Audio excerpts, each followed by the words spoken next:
Sudarlun Bupati Biren Dr. H. Muzakar Agani SHMSI Rabu 27 April 2022 menyalurkan santunan dan paket lebaran secara simbolis kepada sejumlah penerima di Pendopo Bupati Biren.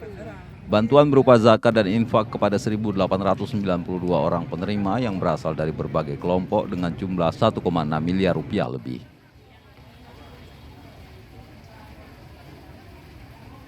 Penyaluran bantuan dana PMK Biren, penyaluran paket lebaran bagi ribuan penerima kepada pimpinan daya, guru daya juga dirangkai dengan buka puasa bersama di Pendopo Bupati Biren.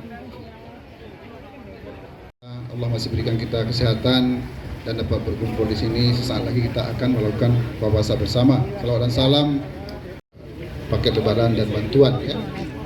Kemudian yang kita udah juga perwakilan dan ini juga adalah Dana zakat dan infak tahap 1 2022 bagi 1.892 penerima dengan total Rp1.064.500.000.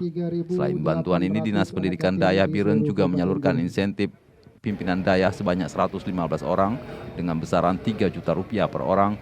Kemudian 805 guru daya, setiap guru daya memperoleh 1,5 juta dan total keseluruhan 1,5 miliar lebih sumber APBK 2022.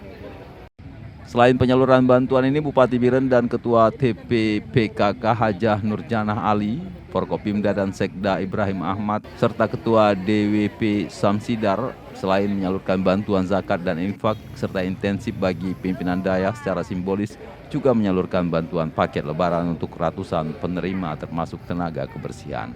Usai penyaluran bantuan dilanjutkan dengan buka puasa di halaman Kompleks Pendopo Bupati Biren. Dari Biren Yusmandin Idris, Rambion TV.